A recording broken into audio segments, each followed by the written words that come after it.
Welcome to the Deep Dive. We're your shortcut to getting smart about, well, some really fascinating stuff. Yeah, definitely. And today we are diving deep. We're plunging right into the world of Jean-Pierre Melville. Ah, Melville. French master, Yeah. shadows, trench coats, that whole existential cool thing. Exactly. People often call him the godfather of the French gangster film, which is Yeah. true, but it's so much more than that. Right. It's not just crime. It's about solitude, ritual, honor. Silence, big-time silence. Yeah, and blending philosophy with, some pretty intense action too. So our mission today, basically, is to unpack his life, get into his really unique style, look at the key films. And definitely spend some time on Le Samouraï. Oh, absolutely, the Yeah. masterpiece. And then we'll sort of track his influence, which is just huge. Think of this as like your fast track to understanding Melville. His style, it's so precise, so stripped down. Almost spiritual, like you said. It really is. Like calligraphy, maybe, Yes. sparse, but every stroke means something. Yeah, that's a great way to put it. And hopefully by the end, you'll have some of those aha moments about film, sure, but maybe about human nature too. Okay, Yeah. So let's start with the man himself. Before Melville, there was Jean-Pierre Grumbach. Right. Born in Paris, 1917. Fairly standard early life, from what we know. But then World War II happened. And that seems to be the real turning point. Oh, completely. It changed everything for him. When France fell, Grumbach joined the resistance. So he was living underground. Yeah. Living underground, constant danger, secrecy, betrayal, and silence. So much silence. Wow. And it was during that time he picked the name Melville. After Herman Melville. Moby Dick. Exactly. Oh. And it wasn't just a cool name, it was a statement. This idea of having two lives, one public, one secret, like his characters later. A man of two lives, even before he was a filmmaker. That's incredible. Mm-hmm. So that atmosphere, you mentioned suspicion, silence, fate. Mm-hmm. How did that resistance experience really embed itself in his movies? Well, it just seeped in. It couldn't not, really. He saw loyalty. He saw betrayal up close. He saw men sticking to these, rigid codes, even when everything was falling apart. Mm-hmm. And that feeling, it haunts almost all his films. Even the ones not directly about the war, there's always that suspicion, that silence, that sense that fate is closing in. And after the war, Mm-hmm. did he just walk into the film industry? No, he tried.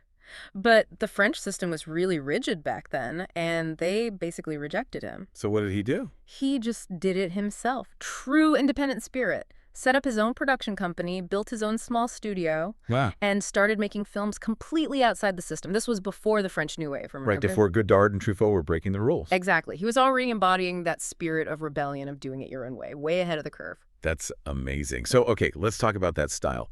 Because if you see a Melville film, you know it's a Melville film. It's unmistakable. What's the core of it? I think the core is minimalism. He was obsessed with it. Stripping things down. Completely, down to the absolute essentials. Every shot feels planned, deliberate. Every little gesture means something. Yeah. And the dialogue, often there's very little. Some of his most intense scenes are practically silent. So how does he convey meaning then? Through ritual. That's the key word, I think. Ritual. The way a guy lights a cigarette or puts on his gloves or just enters a room. It's not just action, it's like a ceremony. That's fascinating. So the aha moment here is what that silence forces you to watch differently. Exactly. He strips away all the noise, all the exposition, and forces you, the viewer, to feel the meaning, to really look at what's happening, the subtle stuff. You become an active participant. Totally. It's that less is more idea, but as a core philosophy, he trusts you to get it. And that idea of ritual, Yeah. it really clicks when you watch his films. It's not just doing something, it's performing it. Precisely. A deliberate performance. And visually, that look is so specific. Oh, yeah. He often worked with Henri Diquet, the cinematographer, and they favored this very cool palette. Lots of grays, blues. Muted greens. Yeah. Paris in his films feels different. Drained of warmth somehow. A city of shadows. Cold neon light. And the sound design matches that. Perfectly. Very spare. Silence is dominant. And when you do get sound, it's very specific. Footsteps on pavement, rain, the rustle of a trench coat, like punctuation marks. Right. And the music, when it's there, it's often jazzy, but always understated, never overwhelming. So what's the overall effect? It feels intense, but also kind of distant. I'd say hyper-real and dreamlike at the same time. Does that make sense? Yeah, it does. Like reality, but sharpened, focused. Exactly. Purified. stripped of anything extra. Like he said himself, it's not realism, it's ritual. It's ritual. I like that. Wow. Okay, so he's forged this identity, this style. Where does he point the camera first? What were the early films like? Well, his very first feature was Le Silence de la Mer back in 1949. And it was, like you said, a quiet revolution. It's not a resistance story. Yeah, a novella. It's about a French family during the occupation who have a German officer billeted with them. Okay. And their resistance. They refuse to speak to him. Just silence. Wow. So the whole film. Well, the officer talks. He talks into the silence about his hopes, his conflicts. But the family, nothing. It's all about resistance through silence, the power of not speaking. That sounds incredible and very Melville already. Totally. It's his cinema in embryo right there. Mm-hmm. Restraint, silence, what's left unsaid. Okay, what team next? Les Enfants Terribles. That sounds different. It is, yeah, 1950. An adaptation of Jean Cocteau's novel. It's much more theatrical, kind of feverish. What's it about? Siblings, Yeah. basically, trapped in this really intense, claustrophobic, almost unhealthy relationship. A closed world. So it's still themes of being trapped, maybe, psychological prisons. Exactly. You see that interest in closed worlds and rituals they create for themselves. It's like a precursor to the gangster isolation, just no guns yet. Got it. And then he finds the gangsters with Bob Le Flambeur. That's the one. Yeah. 1956. Bob Le Flambeur, often called the real start of the French New Wave, even though Melville wasn't strictly part of that group. What's the story? Aging gambler Bob, planning one last big heist. Okay. But the style was revolutionary. Shot on the streets of Paris, handheld camera. It felt raw, real. Like documentary style. Kind of, yeah, but blended with this amazing gangster cool, total influence on the New Wave guys. Godard explicitly cited it for Breathless. Wow. And he followed that up with a film shot in New York. He did. Deux Hommes dans Manhattan, 1959. Two Men in Manhattan. It's a noir kind of film, an investigation. You can really see his love for American noir, the dark city streets at night. Okay, so by the 60s, he's really found his groove. But he starts the decade with a curveball. Yeah. Morin. Priest? Yeah, Léon Morin-Pret. 1961. Surprised everyone. No gangsters this time. Who's that? Jean-Paul Belmondo. But he plays a young, charismatic priest during the occupation. Belmondo as a priest. Yep. And the film is all about faith, temptation, belief, desire. Really deep moral questions. It showed his range. His interest in codes wasn't just limited to criminals. Fascinating. But he brought Belmondo back to the crime world pretty quickly, didn't he? With Le Dulo. Oh, yeah. Couldn't stay away long. Le Dulo, 1962. Belmondo's back, and it's this incredibly twisty story. Criminals, informers. You're never sure who's who. And the title Le Dulo means hat. What? Right. Yeah, and also stool pigeon or informer. So the title itself plays with that ambiguity, that theme of deception. Mm-hmm. And the style is just pure Melville. Cold, precise, intricate plot. It really feels like a blueprint for modern crime thrillers. And then Le Deuxième Souffle, the second win. Right, 1966. Yeah. With Lino Ventura. A big, sprawling gangster epic. What's the core conflict there? It's about an old-school gangster, Goo, played by Ventura. He escapes prison, wants to pull off one last job. But the underworld has changed. How so? The old codes of honor, the loyalty, it's dying out. Replaced by something colder, more ruthless, modern betrayal. Ah, so it's that tension again, past versus present. Exactly. That tension between the old codes and this new, unavoidable reality. It's pure Melville. Captures that struggle of trying to hold on to your principles and the world moves on. Okay, we've traced his development, this building of his style, the themes. It feels like everything culminates in Le Samouraï. You called it the distilled essence. It absolutely is. 1967, Le Samouraï. It's just perfect Melville. Let's start with that opening. It's legendary, isn't it? Oh, yeah. Pure silence. You're just dropped into this sparse room, a man on a bed, smoking, Alain Delon as Jeff Costello. Mm-hmm. There's a bird chirping in a cage, bare walls, cold light. That's it. Sets a tone instantly. And Jeff Costello, he's a hitman, but he's not just a killer, is he? He's that existential cool we talked about. He's way more than just a hitman. He is ritual. Watch him. Every single move is precise, methodical. Put it on the trench coat, the hat. Stealing the car, Yeah. even the killing itself. No passion, just inevitability. Chilling. Right. And that's the cool, isn't it? That quiet, stoic acceptance of his solitary path. No fuss, just dignity, even in that line of work. So it's not really a thriller in the usual sense, like chasing clues, big shootouts. Not really. I mean, there's pursuit, there's tension, but it's more like a meditation.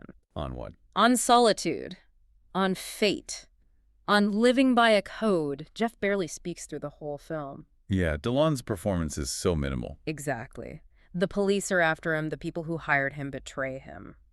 But he stays calm, expressionless, like a ghost moving through the city. So what's the deeper insight there? That people need codes, even self-destructive ones. I think so, yeah. In a world that feels chaotic or amoral, maybe people cling to their own internal rules, even if it leads them to a tragic end. It's like human nature craves some kind of order.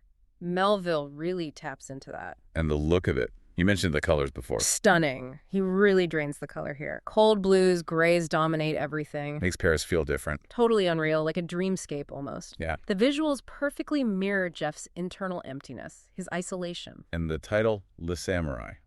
The samurai, that's obviously key. It says it all, doesn't it? He's like a modern samurai, living by this strict personal code of honor in a world that doesn't understand or respect those codes anymore. So his death at the end, it feels inevitable, fated, the final step on his path. So what did this film do for the genre, for other filmmakers?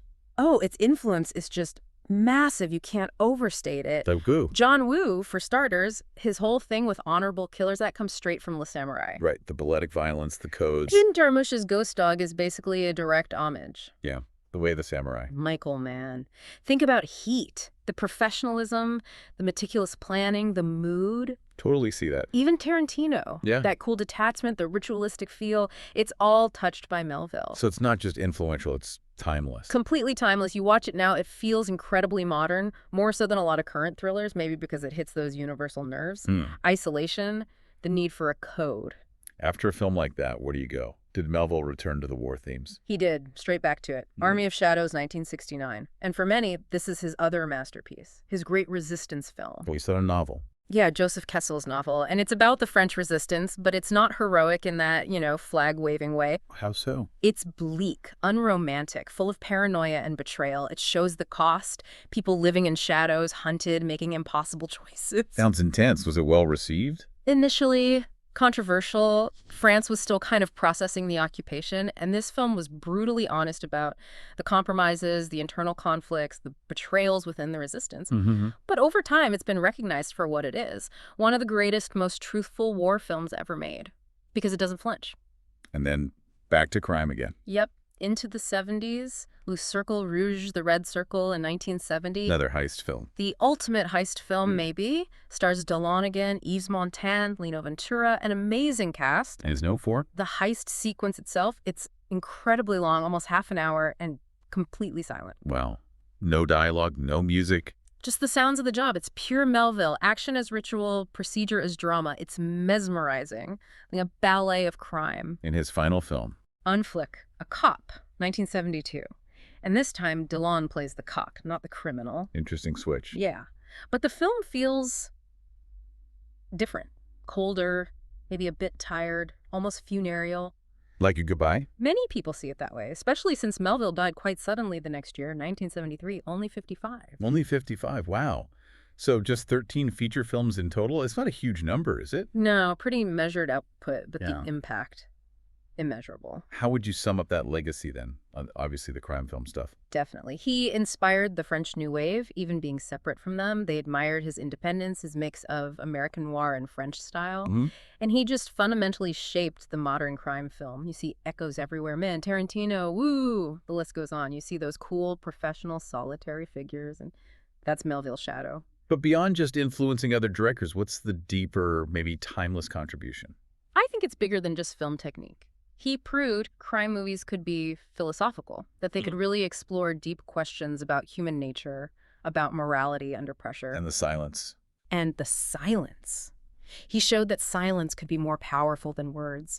That ritual, those small, precise actions, could define a character more deeply than pages of dialogue. That's why his films still feel so potent today, I think. They tap into really universal stuff. Loneliness, the codes we live by, fate. Right. He really believed in finding truth, but not necessarily through gritty realism. Which brings us to that quote. Melville said, "I'm not interested in realism. I'm interested in truth." Exactly. And that kind of sums it up, doesn't it? His films aren't real, like a documentary. They're stylized, purified, distilled, like we said. But in that purification, in the shadows, the silence, the rituals, there's a deeper truth.